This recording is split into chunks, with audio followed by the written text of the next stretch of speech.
Coming up, a meeting of the Neighborhood and Community Development Standing Committee. Don't go away. Coming up next, the Economic Development and Finance Standing Committee meeting.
Commissioner Townsend, are you still on the phone?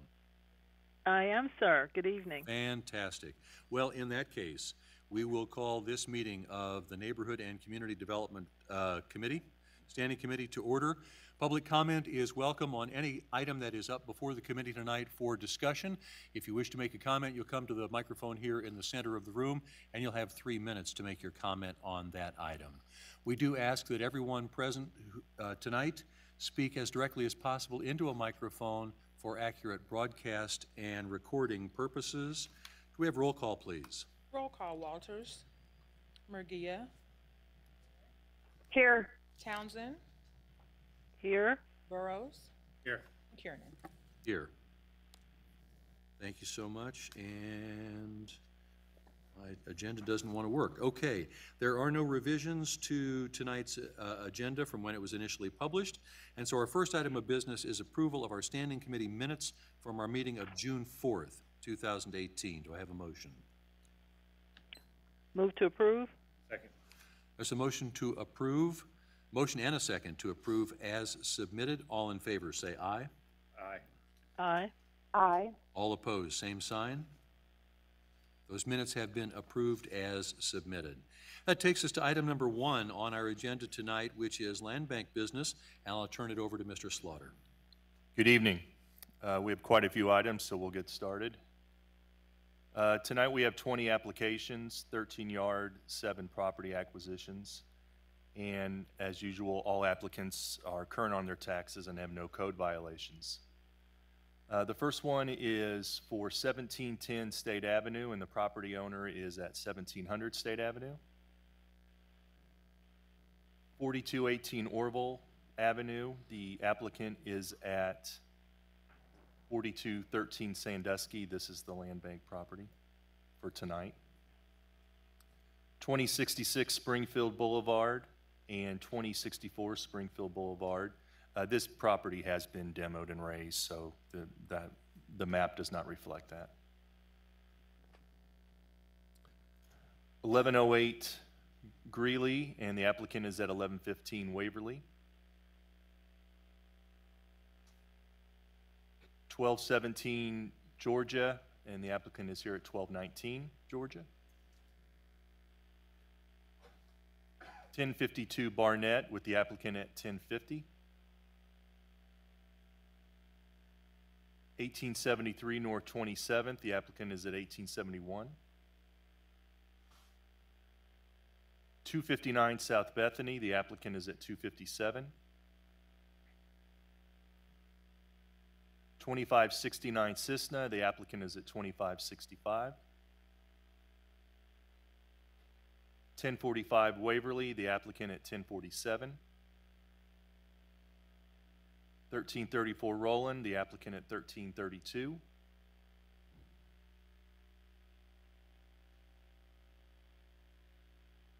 I believe I have this backwards, but the land bank property here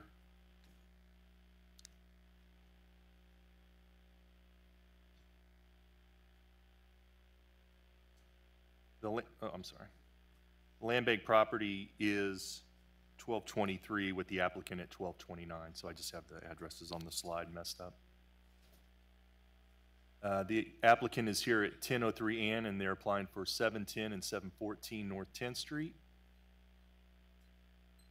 We have a property acquisition. The applicant is here at 3433, and this is the land bank property in question, 3443.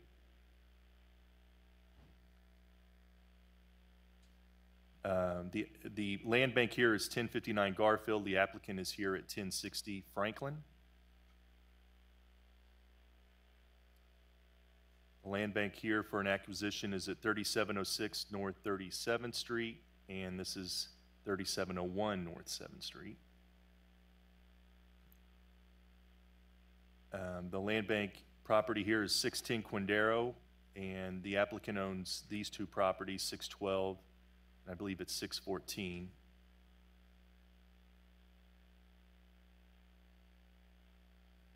This one actually should just be considered a yard extension, but the applicant is at 712, and the land bank property here is at 708.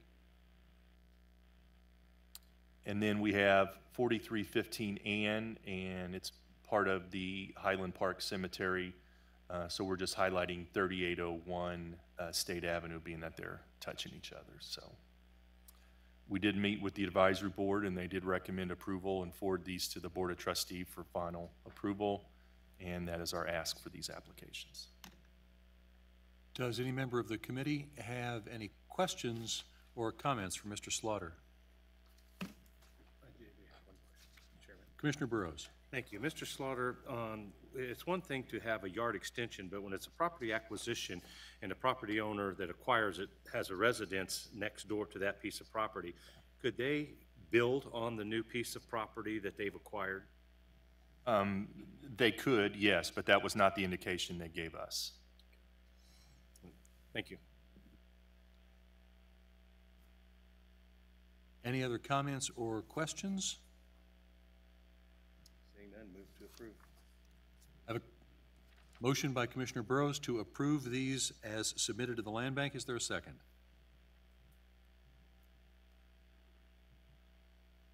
I'll make the second. So we have a motion and a second to approve these applications to the land bank as submitted. Is there anyone in attendance who has a comment on any of these applications?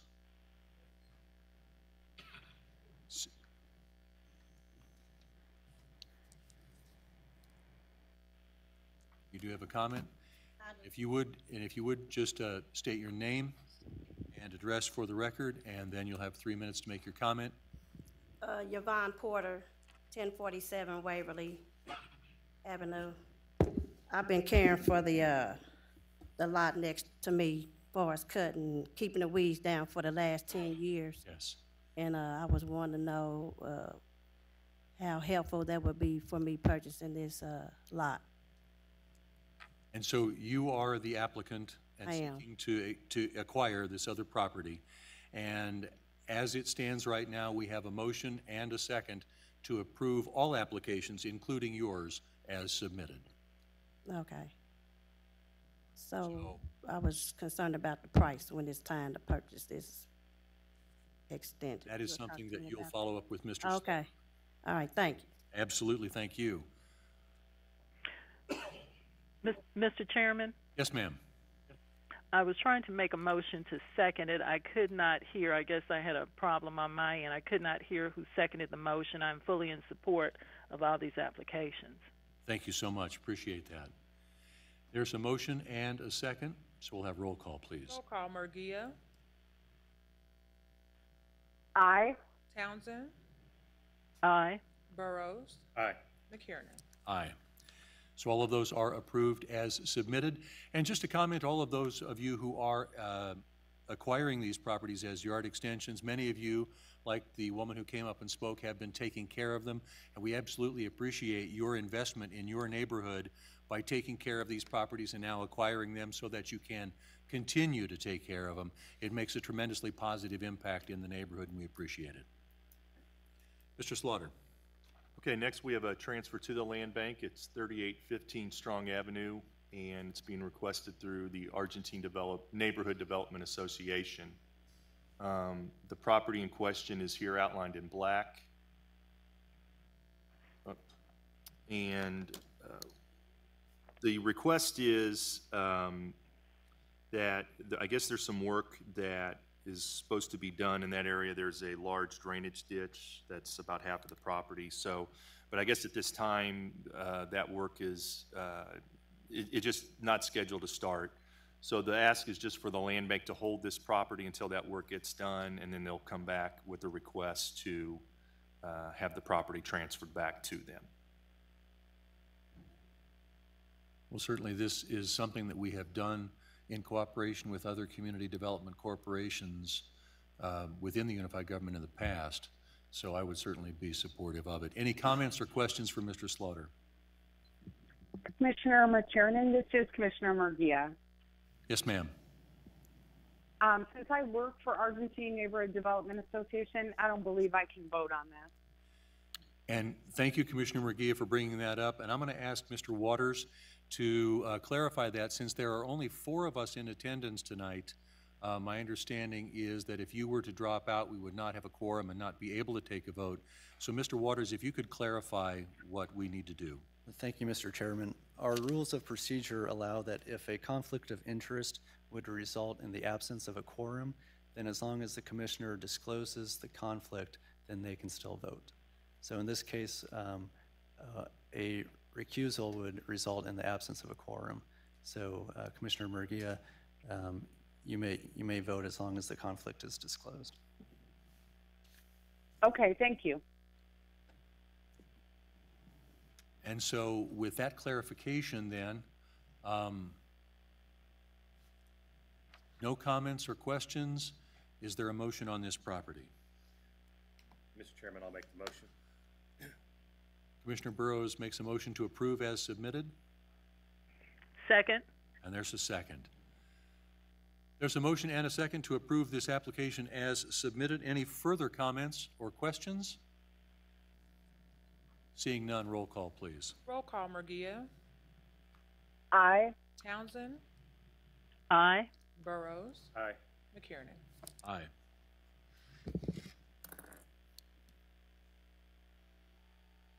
Next, we have some donation requests. We have 3100 Haskell Avenue, 912 New Jersey Avenue, 710 North 78th Street, 3608 Garfield Avenue, 1018 Washington Boulevard, 1028 Richmond Avenue, and 2500 Park Drive. And we'll just go into them individually. And these will all be highlighted in black. 3100 Haskell Avenue, This is from the Henderson Davis Holdings. They've indicated that the applicant lives in Oregon and they're just currently unable to keep the property up. 912 New Jersey, again highlighted here in black. And again, the applicant has indicated she is unable to keep the property up to our standards.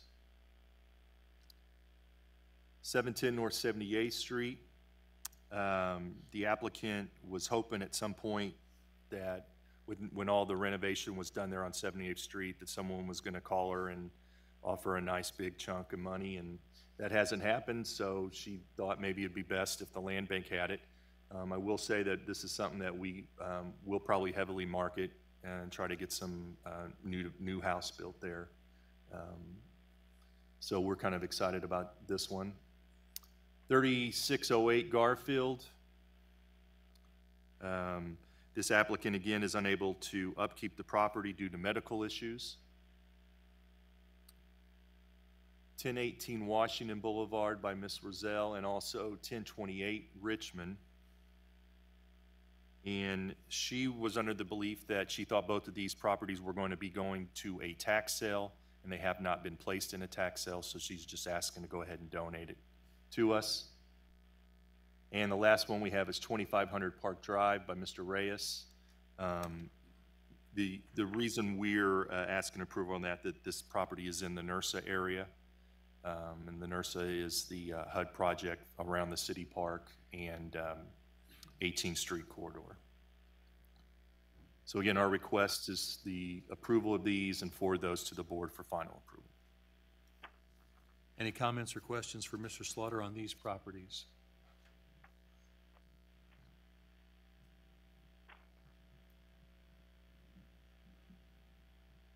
Hearing none, is there a motion on these properties? Move to approve. It's a motion by Commissioner Townsend, a second by Commissioner Burrows. A motion and a second to approve these as submitted. Any further comments? Seeing none, roll call, please. Roll call. Murguia. Aye. Townsend. Aye. Burrows. Aye. McKiernan. Aye. Okay, and finally is our monthly rehab program update. And so currently we have 63 contractors in our pool. That is up 10 contractors from the last time we met.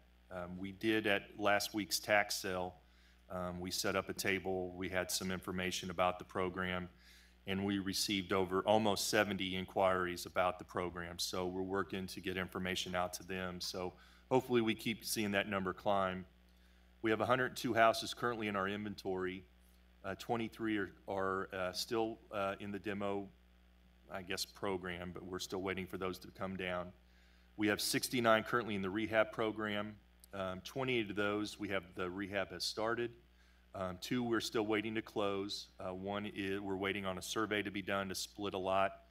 The other, there was some zoning issues that we're going to have it redone as residential, and the contractor we're just waiting on his his revisions to his proposal.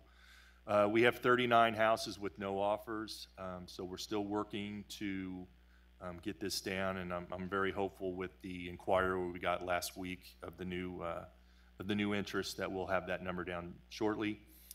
We have 1 property that we're probably going to have to start eviction process on that. And we have 9 properties that were the end of or part of the April tax sale, and we're just now in the process of getting them boarded and doing our inspection to determine which ones will be for rehab and which ones we'll recommend for demo.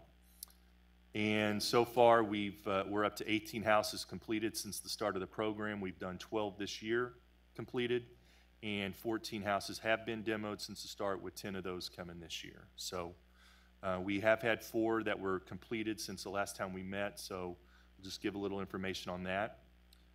3015 Parkwood Boulevard. This was in tax sale 336, and the minimum bid was around $42.50. I've estimated these numbers. This took 8.5 months, but as you can see, they really did a great job. The beginning of this year was appraised at $6,600, and it's currently listed for $87,500. Next, we have 1702 Washington Avenue. This was also in tax sale 336 with an opening bid of $35,50. This took 9 months to complete. The appraised value at the beginning of the year was $95,60. Right now, the property's listed at $99,000. 2748 North 33rd Street. This was in tax sale 338 with a minimum bid of $12,500. This took 3 months to be completed. Appraised value this January about $8,500, and it's currently being rented for $800 a month. And the last one, 1049 Webster. This was a tax sale 337 property for roughly about $5,300 was the opening bid. Took 8.5 months to complete. It was appraised just over $6,000 at the beginning of the year, and this is also currently being rented for $750. So that's the update. We're continuing to move forward, and like I said, hopefully we'll get some of those sitting houses moved up to those different rehab columns and stuff, and we'll keep growing the program and onward and upward. Again, I say it is really incredible. You've already doubled your output for last year in about 2/3 of a year. You've already doubled your output. And although I don't necessarily like to see houses being demoed more quickly, the fact that you have demoed through this program means that those houses have probably been identified, demoed, and cleaned up light years faster than they would have been otherwise. And so I appreciate the efforts again, and just keep going. Thank you. And I will add, you know, if we're going to recommend demo, more than likely there's probably a safety concern for it. Anything we do initially inspect and still feel that it should be demoed, we're still letting our rehabbers have an opportunity to possibly make an offer on it. And if it's pretty legitimate, then we definitely will accept it. Hopefully at the next meeting we'll have one that we can prove that theory on. But yeah, we're still seeing very pleasant results. Thank you. Fantastic. Appreciate your work. Does any other member of the committee have a comment or a question for Mr. Slaughter? Mr. Chairman, I do. Yes, ma'am. Wanted just clarification on these four that Mr. Slaughter brought to us. The Parkwood address, the Washington Avenue address, have those already had an open house, or are they, do you have bids on them already, or just what's the status with them in terms of getting new homeowners there? We had an open house last week on the Washington property. The rehabber again is listing it for $99,000. She's actually a real estate agent. She had it listed on Zillow, has received numerous offers on it. The Webster, Parkwood, and I believe it was 33rd, we did not hold open houses. We only offer that if the actual rehabber is open to that. You know, we don't want to force them if they don't. A lot of times, before the rehab's complete, they already have either a renter or a buyer pretty much lined up, and usually they're waiting on us to get everything filed once we've approved our final inspection. Oh, okay. All right. So the Washington is on a listing. The other two that were rentals, the 33rd Street and the Webster address, are those being rented now? Correct. Okay, great. And the Parkwood address is still on the market? Yes, ma'am. Okay. Well, just wanted to compliment you and your staff and everyone involved with that demo program. It certainly has a positive effect on my district and any other district that's benefiting from this. The other thing I wanted to say, too, there's a house near me that's being rehabbed, and I just wanted to let you know how cooperative the persons working on that property have been with keeping the neighborhood clean and picking up behind those people who are working there. There had been a problem before with the predecessor, but just wanted to let you know that they've been very responsive. So as the rehab program goes forward, I appreciate that those people who are contractors in the neighborhood are responsive to the homeowners in the neighborhood and not making a mess in the process that has to be cleaned up. So wanted to let you know that and appreciate their work and cooperation. Thank you. It's nice to know they listen. All right, that is the last item on our agenda. We will consider this meeting adjourned. We'll give BPU Board Member Bryant just a moment to get up here and join us at the table, and then we will convene our second standing committee meeting.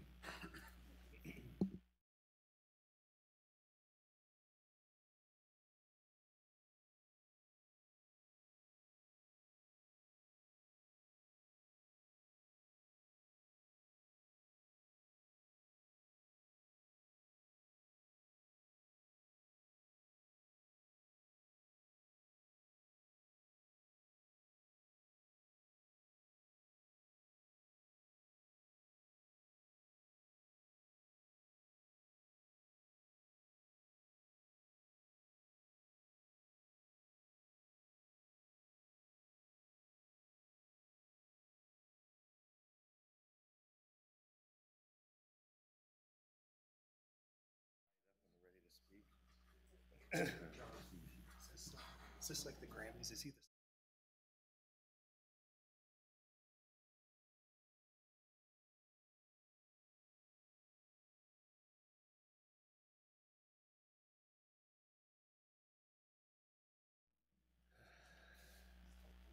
Assuming staff is ready. Staff ready? Okay. Go ahead. Well, we will now call the meeting of the Economic Development and Finance Standing Committee to order. We want to welcome everyone to this meeting. Public comment is welcome. Anyone wishing to speak on any item on the Standing Committee agenda may do so when the item is up for discussion. You will have up to 3 minutes to state your comments.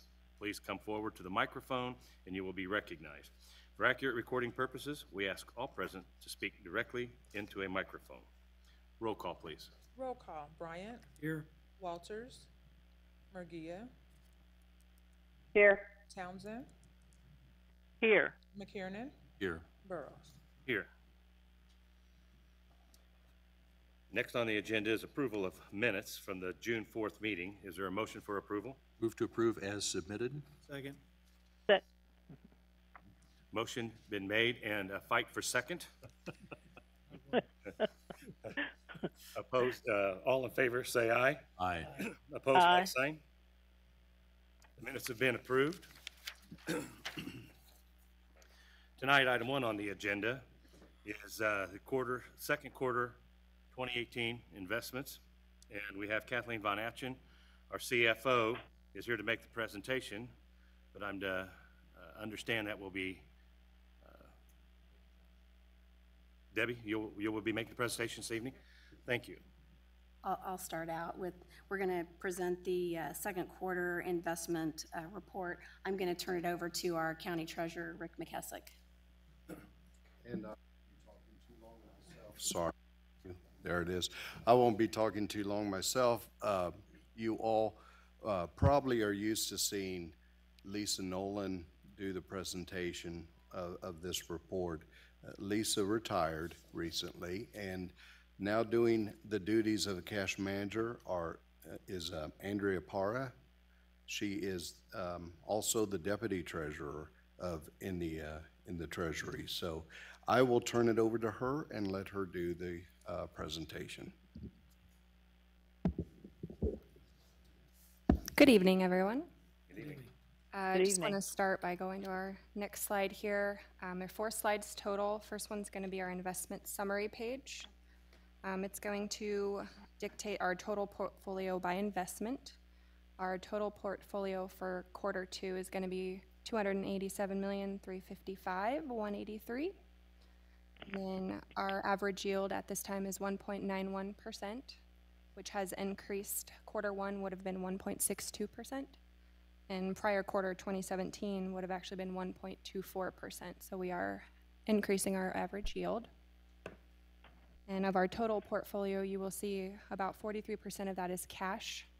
Then we go to about 54% certificate of deposit, our CDs, and then just about 2% in securities.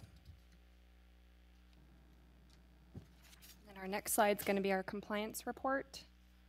It shows the UG is in compliance with its investment policy except for the 30% limit to a single institution. As of second quarter, we actually still have Capital Federal holding a little over 33% of that total. First quarter was 31%, so it did increase a little bit. Continuing investment strategies will bring our organization in compliance with the investment policy, and you want to keep in mind the percentages by a single institution will fluctuate as investments mature and we continue to invest more. Next slide is our issuer detail slide. This page provides more detail on the investment portfolio to show the breakdown on the different types of investments that we hold. We have agencies, investments, in addition to that percentage of the portfolio for each institution or agency being held. And our last slide is going to be our transaction detail page. It's going to be the list of all of the transactions that happened during our second quarter. We did have a total of new investments equaling about $23 million. And then we had 5 investments mature of about $29 million. 4 were CDs. We also had a 5th one, which was the Federal Home Loan Bank investment that matured as well.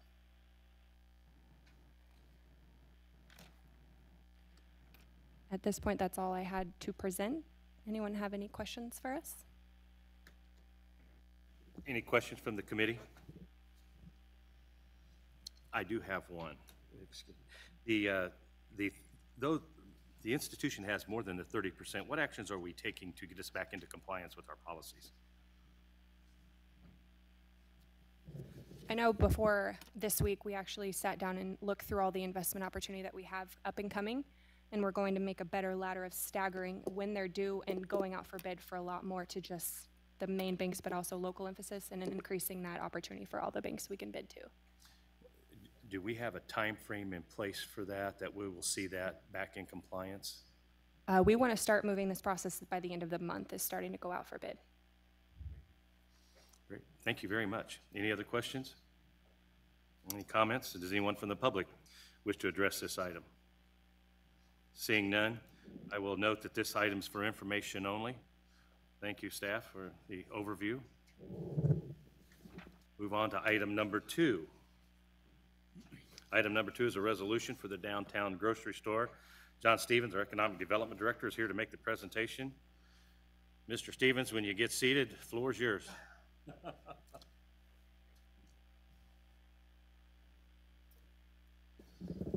Thank you, Chairman and Committee. John Stevens, Director of Economic Development, and with me co-presenting tonight is Catherine Carter, our Urban Development Manager in the Department of Economic Development. So July 9th, we were before this committee for informational purposes concerning the downtown grocery project. Oh, and we are waiting for the presentation. Here it comes, so that everyone can see as we move through. And now we're here to discuss formally advancing this project. So tonight's action is to consider advancing of 3 resolutions. One is to authorize the execution of the management agreement, which has been signed by the MERC and is waiting counter signature if approved by the unified government. And resolution 2 is to authorize the county administrator to expend up to $6 million for planning, design, construction, and opening and operation of a downtown grocery facility. And resolution number 3 is to set the public hearing date to establish the downtown grocery TIF district. So the public process, as that goes forward, those 3 resolutions, if advanced tonight, would move to the August 30th commission meeting. The Planning Commission would meet to consider the project area on September 10th. And if approved on August 30th, we are prepared by September 1 to begin with architectural engineering, site planning, all of the components of that, as well as release a request for proposal for a selection of a general contractor. And we've already begun preliminary discussions with Public Works and BPU. And additionally, we have done some initial site internal community development, site planning, various advanced pieces of that related to this site. So the site as previously proposed is what is commonly referred to as the Reardon Lot. It's a unified government-owned parcel at the northeast corner of 5th and Minnesota. It's on the major transit routes. It's a key entry point into our downtown community. It is easily accessible north, south, and east and west to our neighborhoods. And so we are generally siting it at that corner in an urban design principle building. And it is also across from the KU Hospital's Strawberry Hill campus that I think we're all very proud of. And I'm happy to say that our KU Hospital representatives are here in the audience, along with our YEDC partners and others representing the neighborhood. So we would move that forward at this site. We would utilize the recently refinished and resurfaced public parking that is already in existence. And then I would just editorialize briefly and say that we have also done some preliminary work with Public Works related to all 4 of the streets and eventually redoing on-street parking, which conservatively it looks like it would add 75 to 100 new spaces along that block if we were to move forward with some restriping and a little bit of more public on-street parking improvements along with multimodal parking improvements. So to talk a little bit about the MERC and the project, I'd like to turn it over to Catherine Carter. Good evening. Oh, thank you. Catherine Carter, Economic Development. So after a lengthy process, as you all know, we have come to the conclusion that the Mercantile Cooperative is the best option to move forward with a downtown grocery store here in KCK. You can move to the next one, great. So basically how this is going to work, and John will get more into the financial details in a second, but overall, the UG is going to build and own a 12 to 14,000 square foot full service grocery store.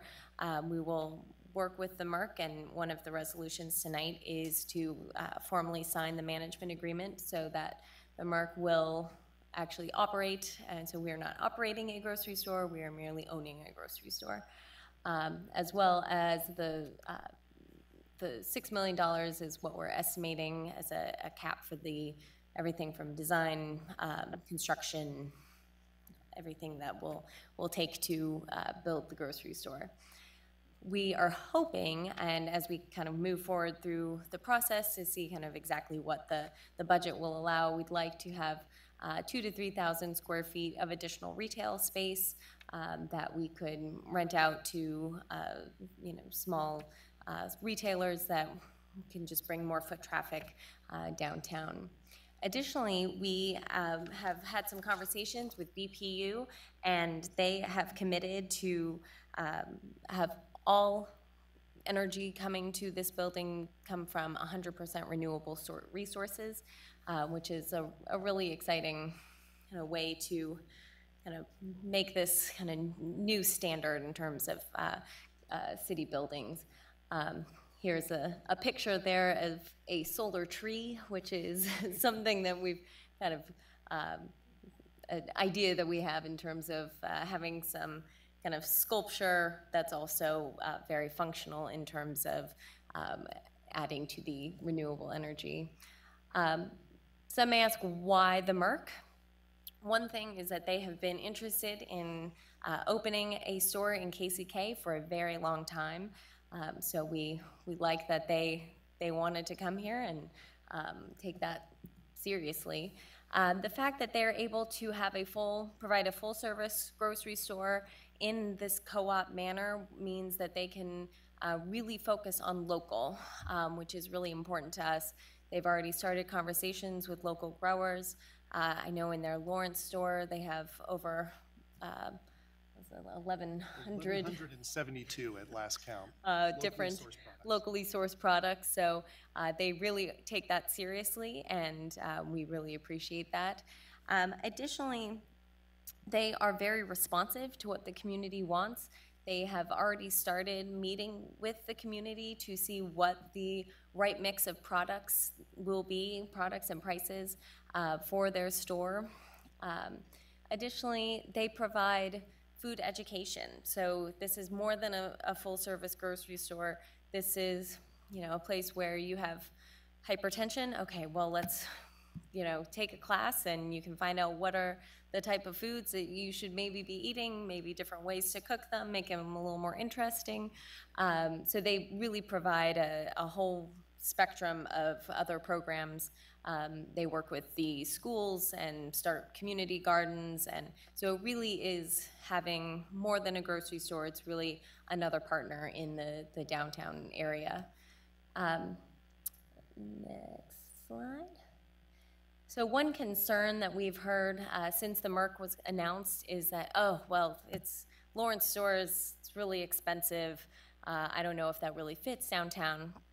So I wanted to just kind of draw everyone's attention to, this is actually a picture I took when we were down there for a meeting a couple weeks ago.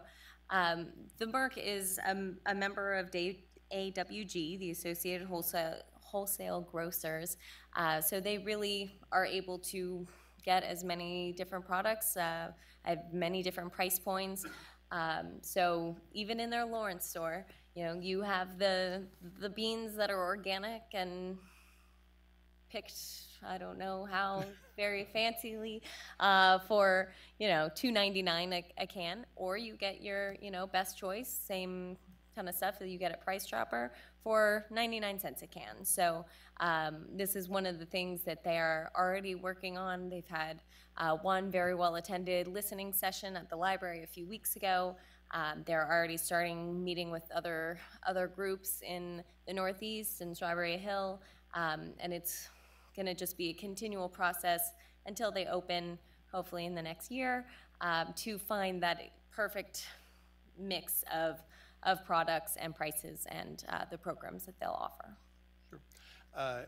As we move on to the financials, I also think this is probably bears adding to that. As part of the management agreement with the MERC, they've committed to operating a full-service grocery store with full meat, deli, meat, deli, bakery, as well as a cafe, coffee shop, bakery, and lunch service facilities for downtown workers. But then I think most importantly for the community, for accessibility for food, and something that actually serves the community as a grocery store, is they've committed to operate a minimum hours of 8 a.m. to 8 p.m. 7 days a week. So that is, I think, a very important piece of why the MERC is such a valuable partner and why they care about the community. I also want to add that even though it is a cooperative, obviously there's a membership component here, but I think it bears repeating that they run circulars, they run online ads, they do door hangers, they go door to door.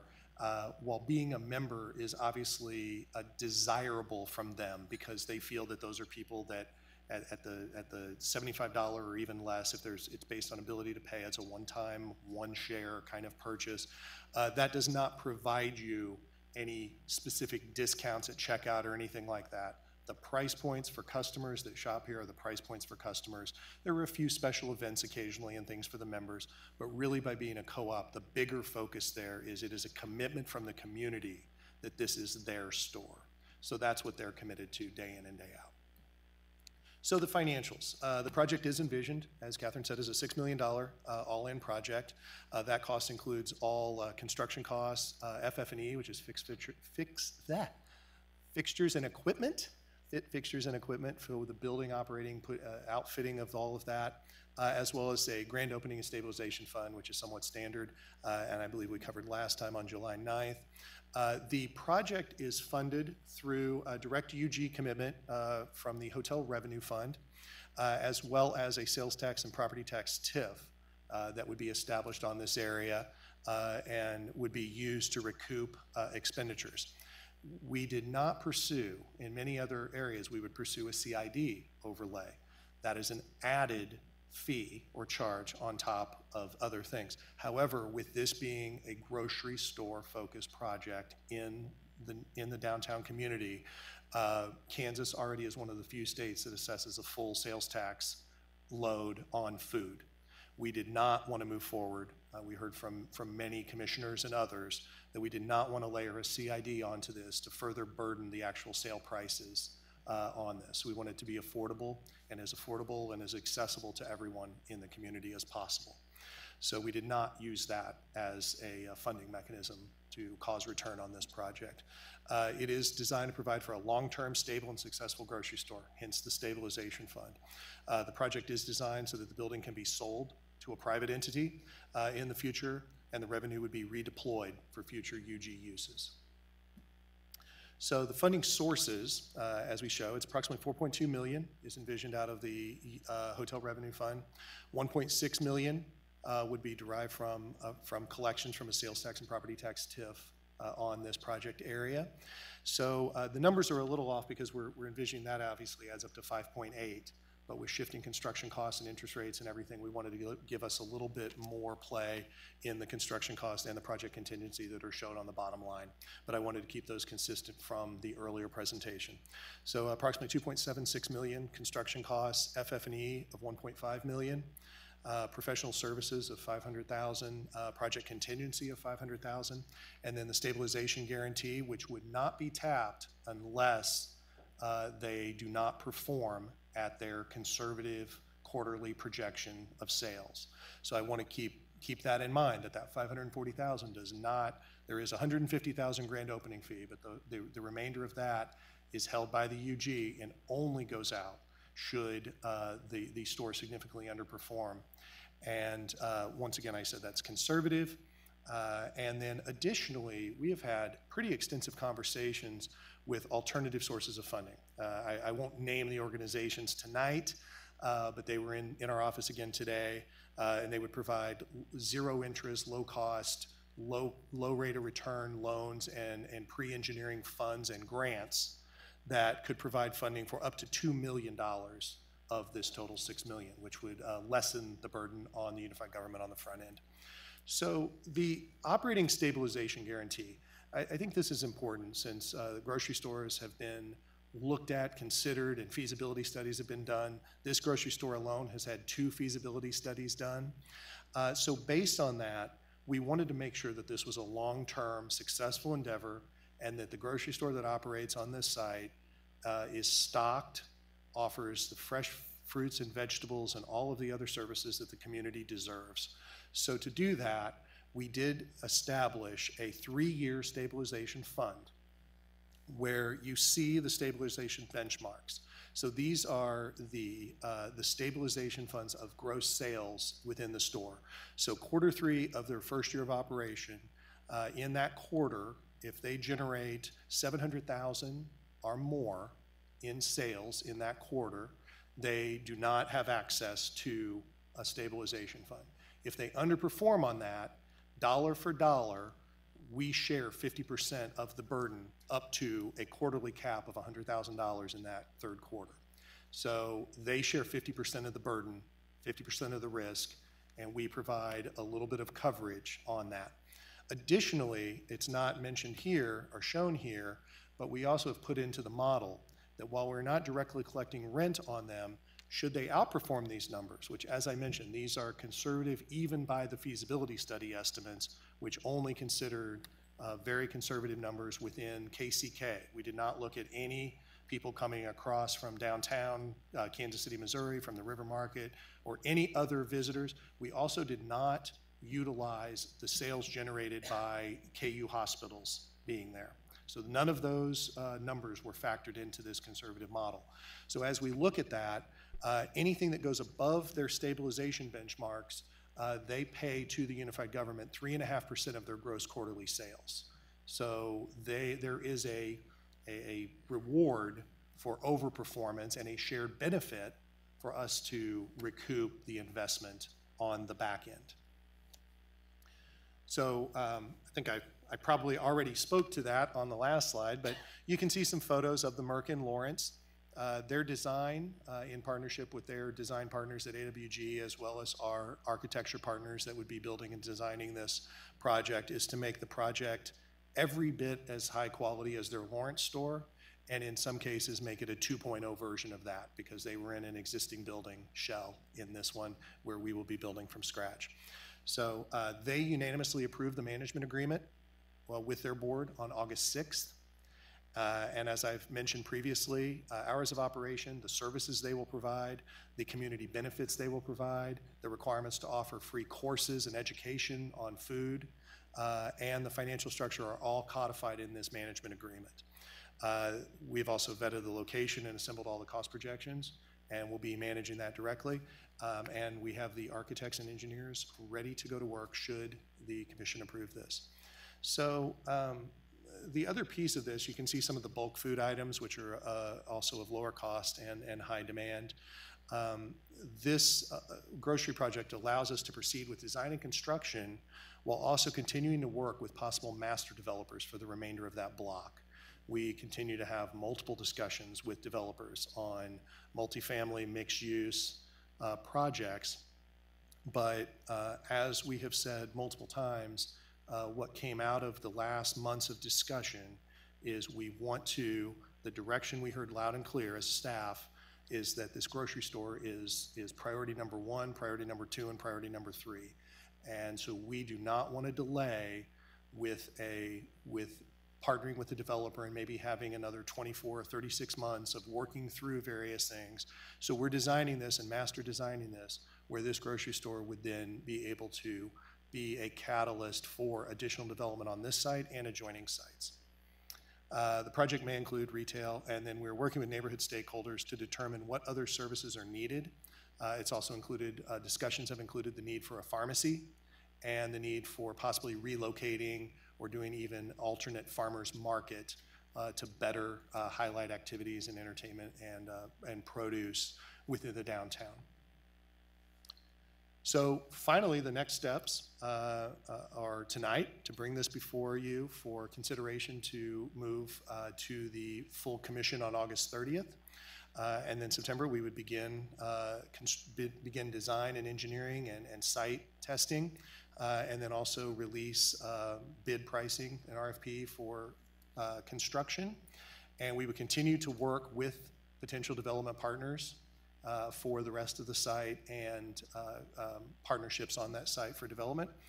And then we believe by October, probably late October at this point, we would reach final cost estimate and design program, and we would determine the timing for groundbreaking and a construction timeline.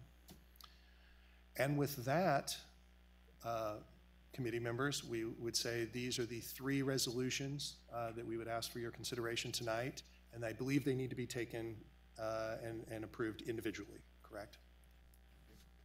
Thank you. Well, thank you, Mr. Carter and Mr. Stevens. It was quite the presentation. At this time, I'll ask, does any member of the committee have any questions or comments? Yes, Mr. Bryant. Okay, a couple of these are you may or may not be able to answer. Are there any plans for any changes to that filling station that sits on the corner? At this point, no. That is not part of the project plan or the parcel area. I think it's no surprise that we would like to look holistically at this block and what's beneficial for the entire area. So we have had a lot of discussions about how we would approach that. But for this project, no. We would be focused simply on this parcel and this project. The bank that's on the other corner, I noticed in that in the site. The earlier one, it looks like it's cutting into some of their property. And it almost looks like we're going to put an access road in there. No, the bank parcel is UMB Bank. That's all of that. There's 2 parcels that they own on the far western portion. They would not be impacted by this. However, I will say that they have expressed very directly to us that they want to be partners in determining the future outcome of that parcel and of the full development block, and that they would be very open and willing partners to exploring a new bank facility on this block as part of a larger redevelopment. Okay. With the changes that here, I heard you say the increase in parking spaces, but there's a very large number of short-term parking for customers going to the BPU daily.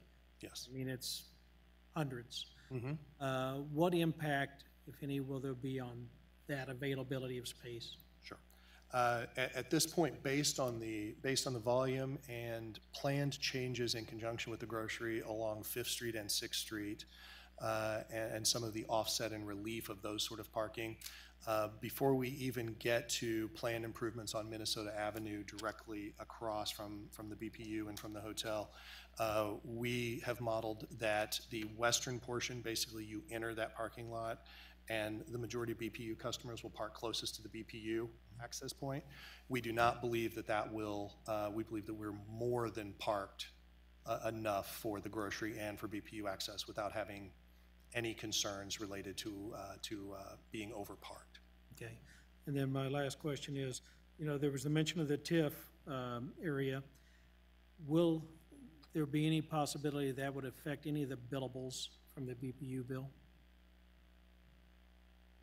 No. Okay. No. I just want to make sure. On this lot for the sales coming out of that. Yeah. Okay. It's only the block. It's actually, I believe it encompasses 5 parcels. Okay. I believe it encompasses 5 parcels total in this TIF area. Okay, thank you. BPU started to have retail sales maybe coming out. Well, I didn't know whether there was going to be anything built on the electric or anything from that. I just want to make sure that there's nothing. It does not function that way. Okay. All right, thank you. Does any other member of the committee have any questions or comments? Those on I do, Mr. Commissioner Chairman. Burrows, I have some questions also. Yes, Commissioner Murguia. Thank you very much, Commissioner Burrows. John, your presentation was great, but on the phone and without the visuals, I have some questions for you, and you might have answered these. I'm sorry to slow things down. My first question is, will the unified government be constructing this grocery store? Will they be in charge of developing this grocery store? Yes. At this point, we are envisioning managing the construction of the grocery store. And will the unified government own this grocery store after it's constructed? Correct. The unified government will own the building and the base FF&E of the grocery store facility. And I believe you mentioned something about there is additional empty retail space that you are building in addition to the grocery store. Is that accurate?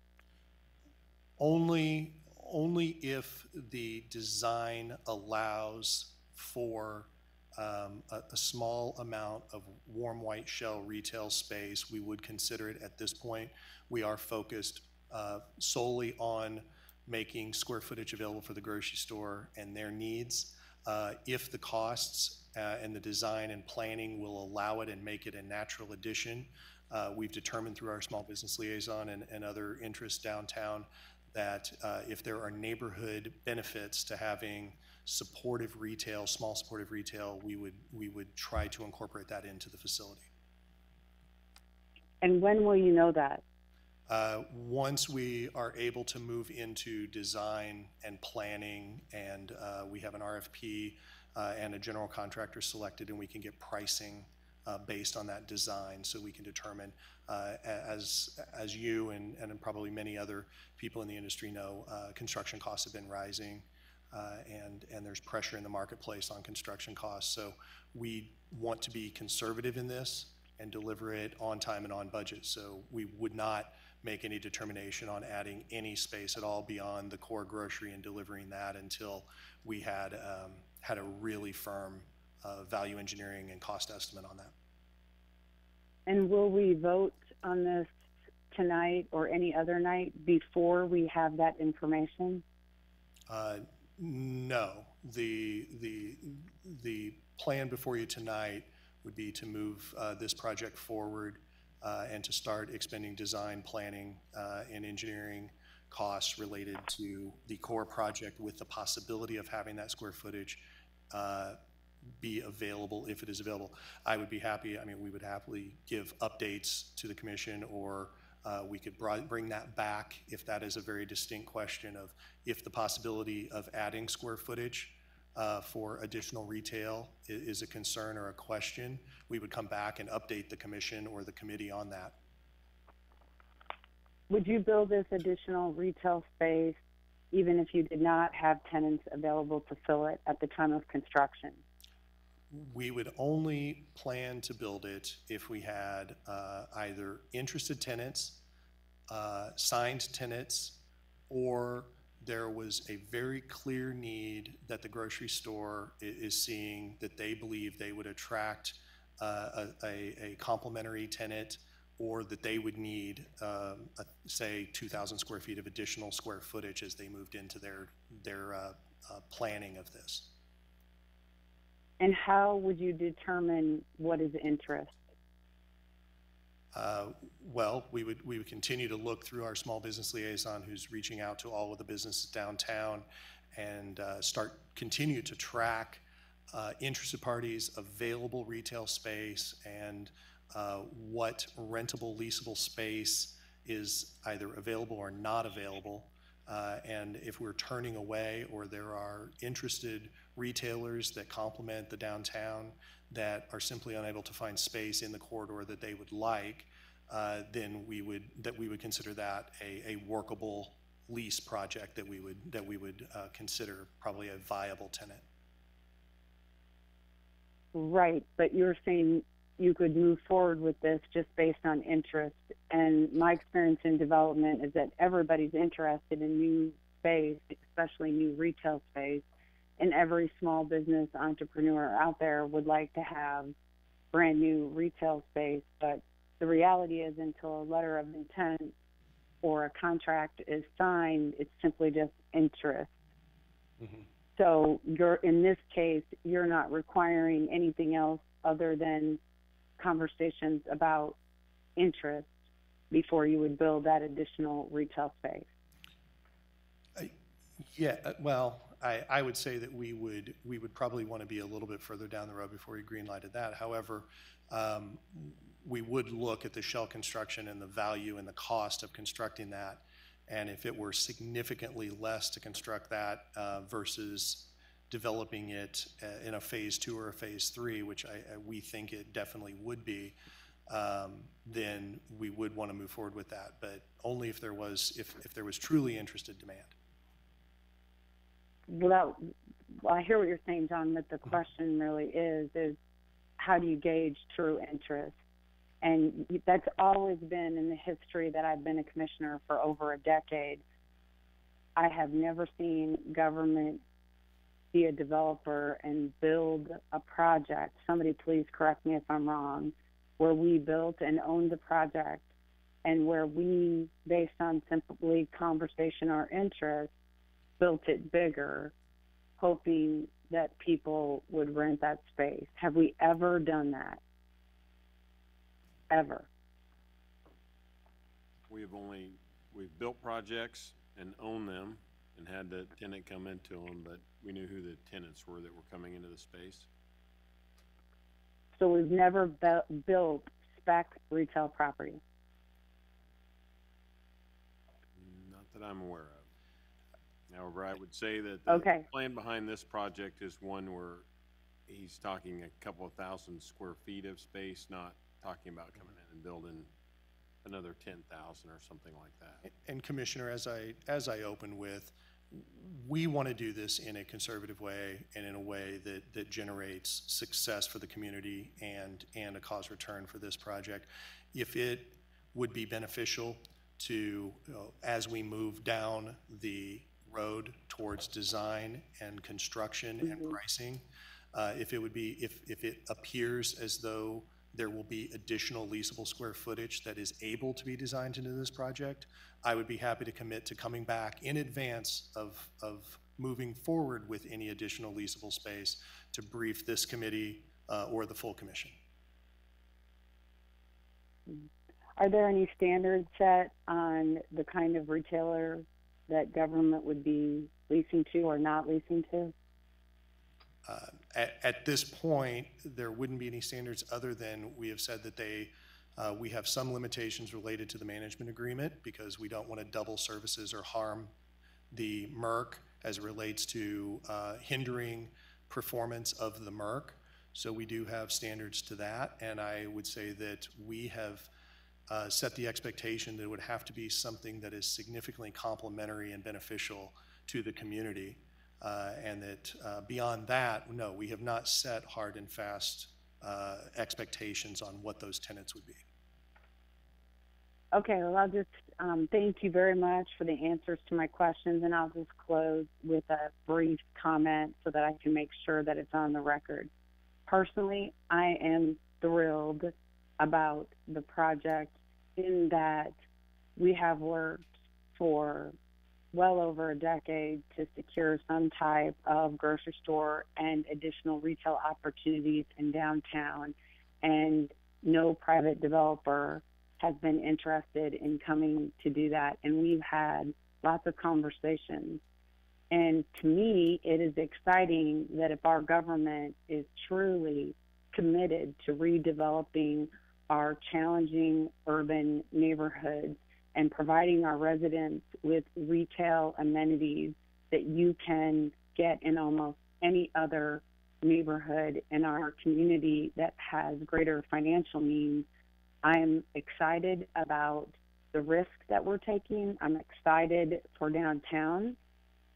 What I hope happens is that when other districts bring other projects forward that are of less risk and as much of a benefit in the way of retail amenities, I would hope that the commission and our mayor and our county administrator and you, John, as our economic development director, would be looking at these opportunities in the same fashion, and that all of these incentives that are being provided by government, that we create a level playing field all over Wyandotte County, not just downtown, not just south of the river, and not just in the Northeast or in Midtown, but in all areas of our urban communities and areas that have proven over many decades to be hard to develop.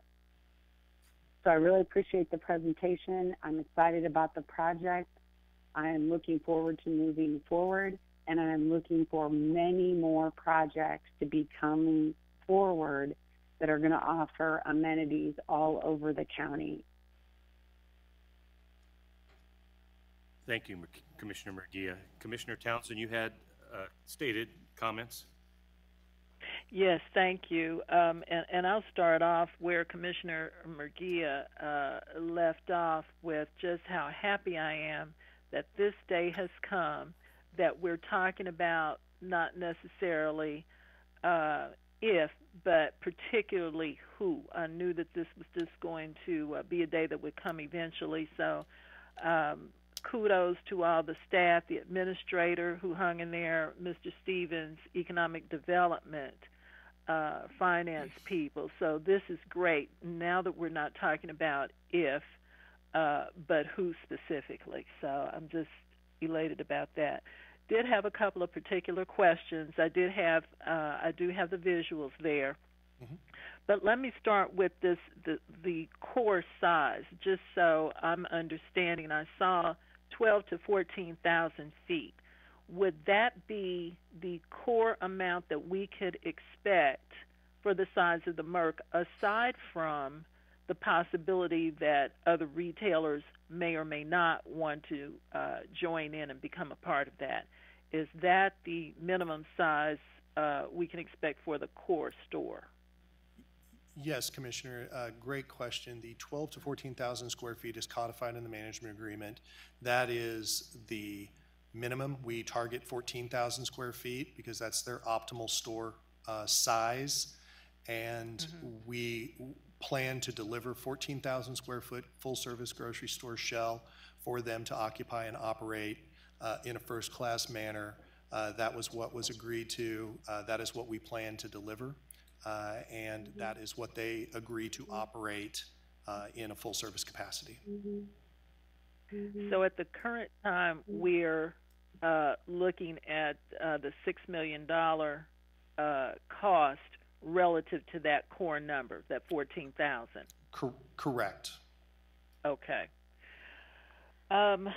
With regard to the engineering and design, will the MERC, or what input will the MERC have on that? So even though the UG owns the store, what input will the MERC have so that it's fashioned in a way that's suitable to their merchandising and their, the design that they use? I've seen the one in KU. Yeah, thank you, Commissioner. Another question that is an important one to clarify.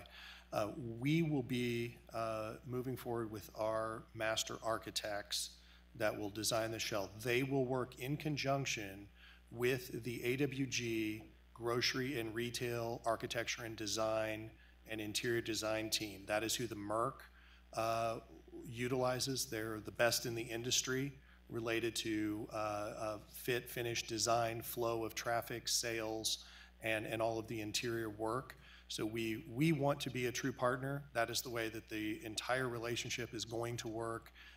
And so we have advised the MERC and worked with the MERC at every turn to make sure that the partner they bring to the table, from determining how best to design the interior of their store to be the most efficient, highest quality design, that is incorporated, and that we're hand in hand and sitting at the table with our selected architects to make sure that that is designed.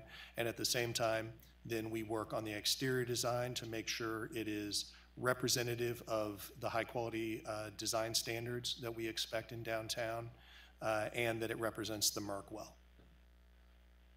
Okay, thank you. Do you happen to know how many square feet the MERC location in Lawrence is? I visited there, but I don't know, and that would help me with a visual. Are we talking about a store that would be larger or smaller than their It's Lawrence approximately location? the same square footage of their store. Okay. They've indicated that they would make some changes, because once again they had to work with an existing shell in their Lawrence location, and here we would be designing from the ground up. But generally it would be comparable to the store in Lawrence. Great. Okay. Second thing, I know that I heard some comments about the cost and the pricing, and I was assuring my constituents, or those who happen to bring that to me, that the MERC is not going to come here and not realize, and as you say, be a partner with the people in the community, so that the pricing and the products will be conducive to the neighborhood and consistent with what we have here in the neighborhood. So I'm happy to hear that there have been meetings taking place already about the product line and the pricing. Are any more of those meetings with the MERC and members of the community planned, to your knowledge?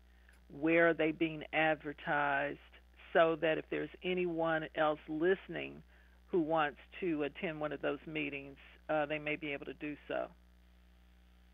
Sure, we will certainly advise that. The MERC planned to be here tonight, but with some travel delays from Lawrence, their general manager and a couple of their leaders were unable to make it here tonight. I know that they certainly will be up here several times between now and August 30th, and they also plan to be in attendance for any questions and answers on August 30th, should these resolutions advance tonight. They currently, I don't believe, have any publicly announced session scheduled, but they have hired a community engagement professional, and they are interested in doing more. I believe they started with some key neighborhood leaders because they wanted to limit it to, and Catherine was there, so 10 or 15? It was actually about 25 folks ended up coming. They are, any future meetings, they have started a Facebook page specifically for the KCK MERC, as well as they're reaching out to all the different neighborhood leaders, neighborhood associations. It'll be on Nextdoor, a number of different other places, and we'd be happy to push that out to all the commissioners so that they can put that out to their constituents as well. And okay. Commissioner, I'm sorry. I just wanted to add very quickly that as it relates to the Economic Development Department, our Small Business Liaison, and our team, we have taken a very holistic approach to this. And Shea Lockett, who is the Unified Government Small Business Liaison, also is working very diligently with the community as it relates to communicating these meetings and questions and answers and other things. So certainly we are available, and we have direct lines of communication with the MERC to make sure that community questions and feedback gets brought to them quickly. Okay, so upcoming meetings will be available on what, the UG website and on the MERC's website that has, I guess, a subtitle for the Kansas City store? Yeah, as we move forward, obviously the MERC is their own business, their own brand, so we would help make sure that their communications gets into the community and across the entire community. Additionally, I would say we certainly, from a unified government perspective, will work with our public affairs staff to make sure that key information is highlighted on our calendar, and that we're continually updating the community through UG channels as we move forward. I would say that would start after approval. That would start after September, or by September 1. Okay. One last thing, I believe, what is the provision for operation by the MERC after the 3-year time period? We all sit back down at the table and assess where we are, the UG and the MERC. Is that the plan? Yes. Our goal, as I think has been a discussion not only with this grocery, but with a lot of other retailers across economic development, very few retailers sign long-term leases of any facility anymore in any way, shape, or form. However, we have structured this to, as I mentioned, to have a limited shared stabilization side of this, but then after that to also have a benefit. So we have the option codified in the management agreement of continuing to collect the 3.5% of revenue above and beyond the benchmarks, or converting it to a traditional lease model, traditional retail lease model, or turning it over should we have the success that we hope in as far as larger master plan developments coming in on this, and this being a catalyst project for the neighborhoods as well as for downtown. Should that happen, we would have the ability to transfer the ownership and work with the buyer of the building to make sure, and we keep back in the management agreement the ability to work with the MERC so that we do not lose the MERC should we be very successful and in growing downtown, but also we have the ability to negotiate that to make sure that they keep operating at a high quality. Right. One last thing about this, and I am claiming success for this. Again, this is something that has been so desired for downtown and those in the Northeast area who hopefully will be served by this store. But I would think it might be a good thing. I don't know if it has to be formally incorporated into the management agreement, but before if things are going well or they're going in the direction we don't want to go, to have a sit down, say on a at least an annual basis with the MERC. So if there are problems that arise, we can deal with them as they arise, so that we have every possibility of this being a viable and successful venture. So just a thought. I agree, Commissioner. If I may editorialize for a minute, I believe that's one of the great benefits of partnering with the Mercantile. They are local. You know, they're in Lawrence, and now they will have one location in KCK. They are on the ground. They are here. The managers, the staff will live here, work here, and be in the community on a daily basis. They will not be making decisions from some other city hundreds of miles away. They will be on the ground with us day to day. And if I may editorialize, I would say that is one of the great benefits of having this type of operator in our community, because they truly are a neighborhood-focused operator that will make decisions. Obviously, there has to be a bottom line decision, but they're not in it to return large amounts of money to their shareholders. They're here to be a cooperative and to continue to operate in a high-quality manner and benefit the community. So they've expressed that, and since they were unable to be here tonight, I wanted to editorialize and add that they have said that at every turn, and we have seen that demonstrated by them at every turn. Well, then I just wanted my comments by thanking the MERC for being willing to come in and partner on this project when there are others who, were not as supportive and didn't want to take, I don't want to say the chance, but bypass an opportunity for a successful venture. I'll put it that way. So, again, I appreciate the efforts of all of the staff, the administrator's office, economic development, people who are no longer even here with the UG, who worked hard for this. So I appreciate that, and like to make a motion to approve these submissions.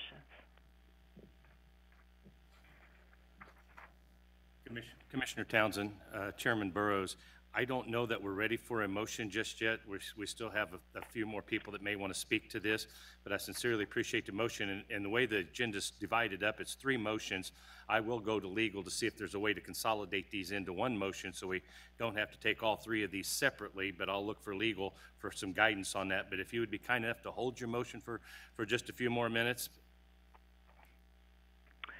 Whatever you think is appropriate. I've been waiting to make this motion a long time, though. So well, I don't. We can hold it, but I assure you it's not going anywhere. I don't want to be the one to dampen your motion and emotion on this. You cannot. You cannot. No problem. Well, thank you for your patience with us. Are there any other questions from the committee? I would just like to state in my short time here, it was mentioned that the risk associated with this project. Actually, I think after the due diligence has been completed, I believe that we are at less risk here, that it has been the prudent thing to do was to walk through this process the way that we have, and the fact that we're not adding an additional burden on the very substance that our community depends on, and that's the food, that we're not putting an additional tax burden on them by creating a CID is commendable. And while I find it very onerous that we have the highest sales tax food in the nation, but it's always gratifying when we have people and businesses that want to share and partner in our community. I commend the MERC for that. To meet not only our needed resources, but requested resources. This is the beginning of that revitalization to address the food deserts. And the thing about the MERC is the partnership with our urban farmers that we have all been lobbied in reference to the important significance of the urban farm community. So I believe this is a marriage that was made in addition to the requests that came forward. The updates are welcome. I believe, John, that you said you would be willing to update the commission. I would hope that, I plan on holding you to that. I think the commission deserves to hear. We have enough handicap parking to address those individuals that will have the need to park closely and have ADA mandates in place to meet all requirements? Yes, sir. Great, thank you for that, I'm sure. And congrats on the management agreement. If there's not any other comments or concerns, at this time, I would is there anyone from the public that wishes to make a statement or speak in reference to the grocery store? Would you please mention your name, and you have 3 minutes. Clock is running. Kenny, welcome with the University of Kansas Health System, and proud to be here to speak on behalf of not just the health system, but our Strawberry Hill campus. And Mr. Chairman, I've been around long enough to know that one should not stand in the way of a positive motion for the action with which you would desire here. So I will be very quick. I just wanted to share with each of you on behalf of the University of Kansas Health System our excitement about this development. Your staff has been outstanding to work with. We deeply appreciate that. They got us in touch with the MERC folks. We're visiting with them, and we have absolutely no reservations. They're going to be wonderful, wonderful neighbors. We look forward to the opportunities that this is going to present. And on behalf of our future patients, our future staff, and all that will be going on down there, we see this as a really, really nice marriage and look forward to watching this develop and grow to what it can be. Thank you, Mr. Wilk. Any questions, any comments? Thank you. Appreciate it very much. Commissioner Townsend? Oh, you have, oh, Yes, I'm sorry. sir. We have one more person, excuse me. I apologize, Commissioner Townsend. I will try to keep you as short a time. Jason Norbury with Downtown Shareholders, 726 Armstrong, if we're doing addresses. We just wanted to state our excitement as well. This is a tremendous potential development for downtown, and it will provide, I think, another anchor at that end, on the east end of downtown, and we're very favorable, and we wanted to I wanted to say thanks to staff and the commission for keeping on this project despite the hiccups that have come in the last months, and getting us somewhere closer to a very positive resolution. So thank you. Thank you. Any other from the audience? Seeing none. Commissioner Townsend, I believe this is your moment. Okay, I move that the resolution authorizing the mayor CEO to enter into a grocery store management agreement with Community Mercantile, Inc. Be approved. Thank you. Commissioner and committee, just for clarification, can we combine all three of these resolutions with one vote? No, I think we should do each one separately. So we will do, Commissioner Townsend, if you would like, we'll deal with item 1. That's the management agreement for the downtown grocery store. I would entertain that motion for item number 1 only. All right, I so move. Motion has been made and seconded. All in favor, say aye. No, we should take a vote. I'm sorry, I apologize, committee. Roll call. Bryant? Aye. Murguia? Aye. Townsend? Aye. McKiernan? Aye. Burrows? Aye. Item number 2, resolution for approval, planning, design, construction, and stabilization fund for a downtown grocery store. Move to approve. Second. Motion has been made and seconded. Roll call. Roll call. Bryant? Aye. Murguia? Aye. Townsend? Aye. McKiernan? Aye. Burrows? Aye. Item number 3, resolution. Set public hearing date for downtown grocery redevelopment district. Move to approve. Second. Motion's been made and seconded on item number 3. Roll call. Roll call. Bryant? Aye. Murguia? Aye. Townsend? Aye. McKiernan? Aye. Burrows? Aye. That brings to a close the discussion this evening about the downtown grocery. I want to commend staff and I want to commend the public for their interest in the persuasion and pushing forward a relationship that we have with a partner that wants to be part of Wyandotte County. I commend your hard diligence and I look forward to being a customer of the new Merck. So, I want to thank our community partners for stepping up and speaking in favor of the development. And in full disclosure, Mr. Wilk and I have worked on economic development in the past. He was my chairman, so thank you for being here tonight, Mr. Wilk. Next part of the agenda this evening is the public agenda. We have the appearance of Myra Atkinson regarding interest on a demolition lien. Myra, if you would approach the microphone, you have 3 minutes, and if you have 5 minutes. Sorry, my apologies, 5 minutes. Myra Atkinson, I'm a trustee at Mount Carmel Missionary Baptist Church, and I just want to know, can unified government waive the interest on our taxes? We had a house that was demoed in 2002, and the taxes went 2002 to 2005, and I wasn't a trustee there, and all of those people are dead. And we just caught it, this year. We didn't know it was just an honest mistake, We were paying the taxes on the land, but I never knew 2002, 3, 4, 5 that the church was behind, because none of those trustees or deacons are still alive. So that's where we at, and the demo was like $3,942, and the interest is like $4,622.48. And we're a small church in the Robesdale area, and we're willing to pay the demo, but that interest is kind of hard on the church, you know.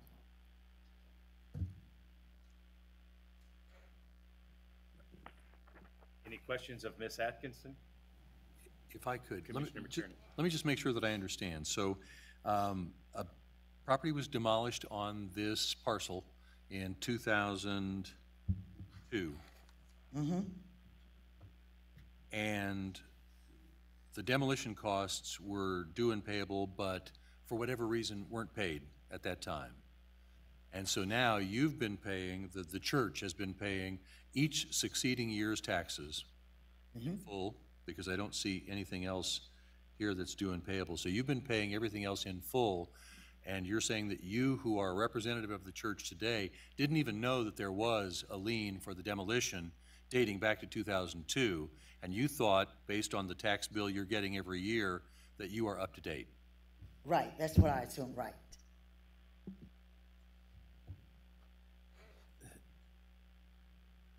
I do have a question. Is anybody here from staff from the land bank or anything like that might be able to answer a question? Yes. Thank you. What's his name? Sanders? Thank you.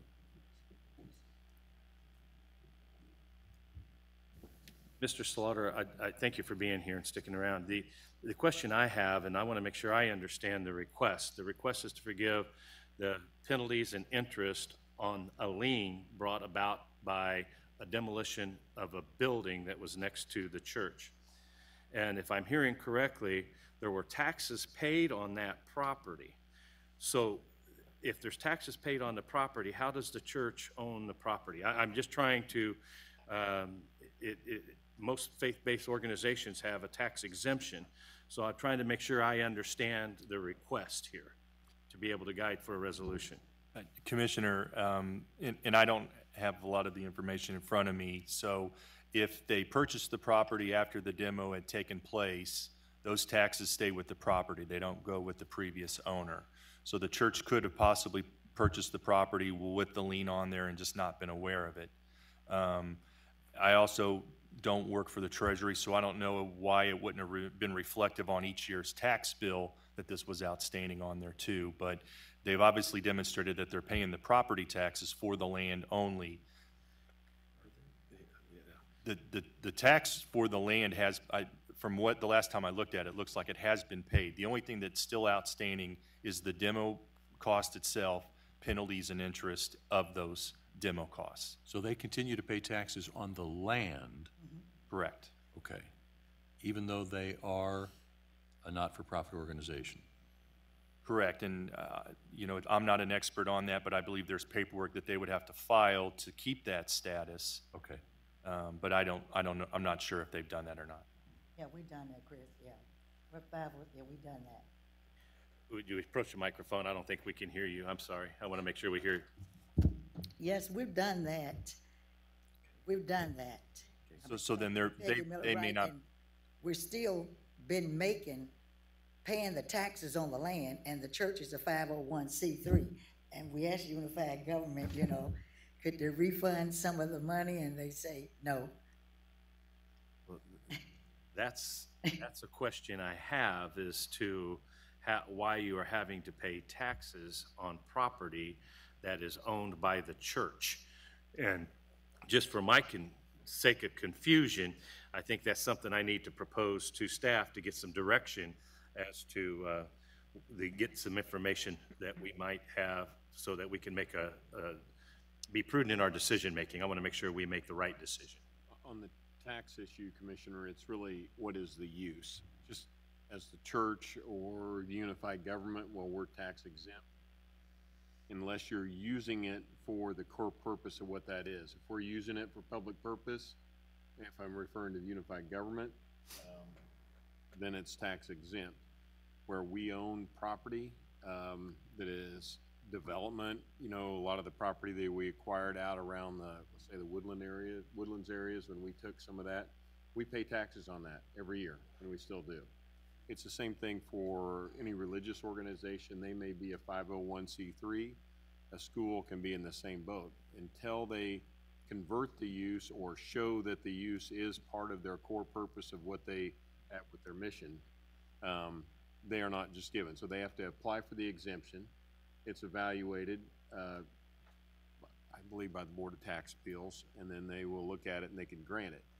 And it's typically not done for reverse years. It's done going forward. You know, we've had that issue with, well, from the ownership of what we've had with the T-Bones, or ownership with the Providence Amphitheater. You know, depending on the structure of the management agreements, you know, like T-Bones is one we changed, and now we're tax exempt because we moved into a different structure. But prior years, we paid taxes on that. And that's where the church is now until they receive their, unless they've already received their exemption, that's the status they'd be under. Ms. Atkinson, have you filed for the exemption? Yes, the church, we filed for the exemption, and they told us that the church already had one. And that's what they said, the church already had one. Remember, I come a trustee around 2011. They said the church already had one. The house, it used to be a house, sit at 3840 Lloyd. They donated it to the church. They donated it to the church. And with that donation, the church accepted the responsibilities associated to what we're dealing with this evening. The question I would have is, I noticed that total taxes due for 2016 and 2017 are zero. Right. Total taxes due in 2003, 4, and 5 were zero. But from 2006 on, there were taxes due to 2015. So I'm a little confused. If you had an exemption, did it expire, or did, I'm just a little confused. I don't have the information that accurately reflect the request. I want to make sure that we're talking about the lien and the demolition and not delinquent taxes. I think, in all fairness to your institution and to the unified government and staff, I want a clear delineation of the two. And that's what I'm striving for here. So I would ask staff to get some additional information so that we can move forward and make the decision necessary. Commissioner Burrows? Yes, Commissioner. I have a comment to make. I agree with your comments wholeheartedly. I'm not there, again, at a distinct disadvantage, and this is in my district. If the, I think I would recommend that we send this issue back to staff, have them review it, and bring it back to our next meeting. I can just tell you, it is my understanding, I would reiterate what Administrator Bach said, that though a church may have an exemption, once that church is no longer being used as a church, or in this case has been demolished, it's no longer eligible for tax exemption. In the little bit of development I have done, once the unified government spends tax dollars to demolish a building because of whatever reason, an unfit structure or whatever their logic is if the unified government has to demolish it and pay for it, they charge interest on that. Regardless if the property tax is being paid or not, that would be a separate issue. But I'm clearly no expert, so with that limited amount of information, I'd like an opinion from our legal department.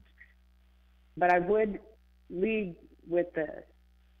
If this church is paying its taxes and it is willing to pay for the demolition of the church, given the church's situation, I would like to see what possibilities there are of removing the interest from that, as long as the church is willing to continue to pay for the work that the unified government had to pay for. If I understand your comment, Commissioner, just for clarification, that in light of what lack of evidence we have or lack of information, you want to set this issue back to staff, legal, and have them determine the action necessary, but you also want to forgive the interest associated, but set a fee for the penalty phase? Because that's the only thing that's left. I think, yeah, I think what I'm trying to say is before we make any other recommendations, we need to know exactly what the situation was with the church, when the exemption was established, and there are Kansas State statutory guidelines that outlay when a property is no longer tax exempt.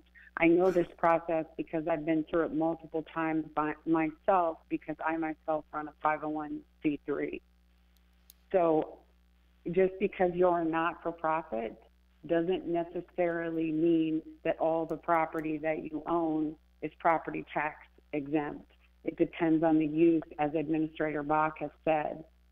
So my assumption, let's put it like this, I could make a lot of assumptions I don't want to make on the fly in this meeting. So I think it'd be better if we return this back to legal, have them decipher between what is property tax and if that's been paid, and what has been spent on demolition, and where the interest is being applied.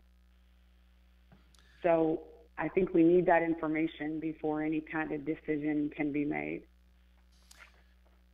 Thank you, Commissioner Murguia. That is a clear direction that you've provided the committee. Ms. Atkinson, may I ask a question in reference to why now with the property? Microphone, please. Why now? Yes, why now after 15 years, in excess of 15 years, why now to... We use that land for vacation Bible school, Sunday school picnic, and clothing giveaway. The reason why I'm here is because one of the neighbors in the area is the one who came and told us that we were behind in our taxes, and I couldn't believe that we were behind in our taxes because I'm the one who write the checks to unified government, you know, and I didn't realize it when she said in 2002. Well, like I said, I wasn't a trustee in 2002, and none of us that's a trustee now, hey, we all knew. The rest of them is dead. So we didn't know that somebody donated a house to the church, you know, until I came up here and got into it, and they said they donated the house December the 11th, 2002, and the demo cost $3,942, and the interest was $4,622.48, and they said that we owed $8,000, you know. So if I understand correctly, the church is stepping forward, asking us or requesting that we forgive the penalties and interest and just charge the amount associated to the lien only. Yeah, to the demo, yes. And that would be a one lump sum payment, I'm assuming? Yes. Okay. Well, we've had direction by the committee to direct legal, and I would. I was just going to add, Commissioner. I think the handout that I gave to you sets out the different costs. So I think we know tonight the amount of the demolition costs, which, as she indicated, is $3,942. So that is the amount that she's requesting that we hold her to. The fees and the penalties associated with the demolition are $4,658.63. I believe that is what she is requesting be waived. And the commission can do that. It would take an ordinance of the full commission to do that. An ordinance of the full commission. Well, it's my anticipation to entertain a motion to forward this to the full commission with any requests that's been made, but there's been requests made by the commission or by the committee to get additional information before that decision can be made this evening. Ms. Atkinson? Yeah, and Commissioner Burrows? Yes. Commissioner Burrows. So on issues like this, just for future reference also, this is in my district, and this is the first time other than on the agenda that I've heard about this situation. And I think sometimes when situations like this are a little bit confusing and people don't necessarily understand regulations and bills and how we bill and how we operate when we demo a building. I think what would be helpful and speed things along is if staff would brief the commissioner for that district, so at least that person could sort of lead the charge on what seems to be appropriate for what's going on. So sometimes it's difficult to brief an entire commission on all of the details, but I'm in favor of that as well. It's just I'm a little disappointed that this being my district, that I haven't heard anything from our staff in regard to this, and it hasn't been explained to me. So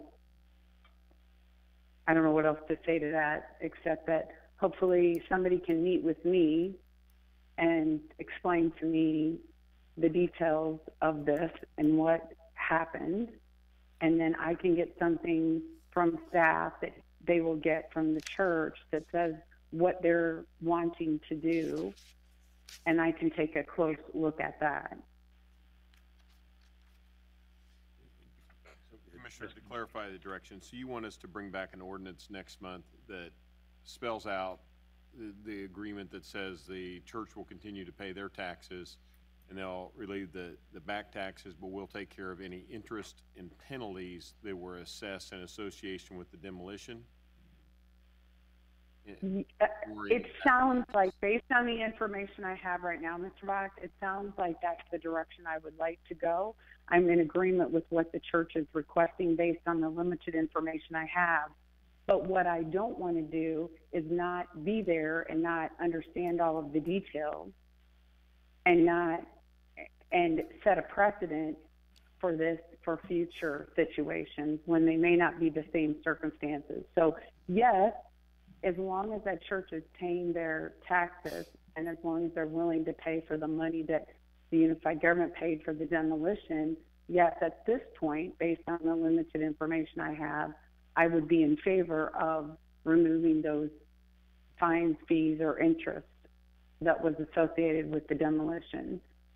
It does sound very genuine that there was some miscommunication, and I just know that smaller churches, smaller not-for-profits sometimes struggle with capacity and understanding all the information that they may or may not be getting from the unified government. I just kind of want to see where the problem started and what happened before I make that final decision.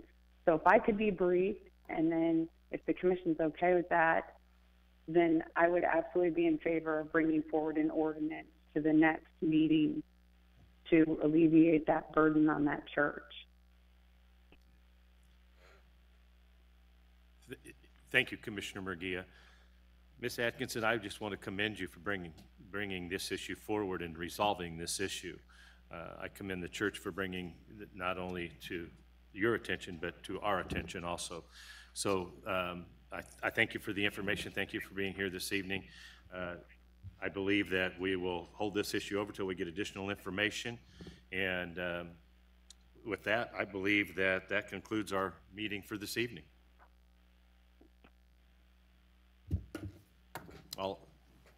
I'd entertain a motion for adjournment. Move to adjourn. Second. Motion been made and seconded. All in favor, say aye. Thank you, Commissioner Murguia and Commissioner Townsend, for joining us by phone. Thank you.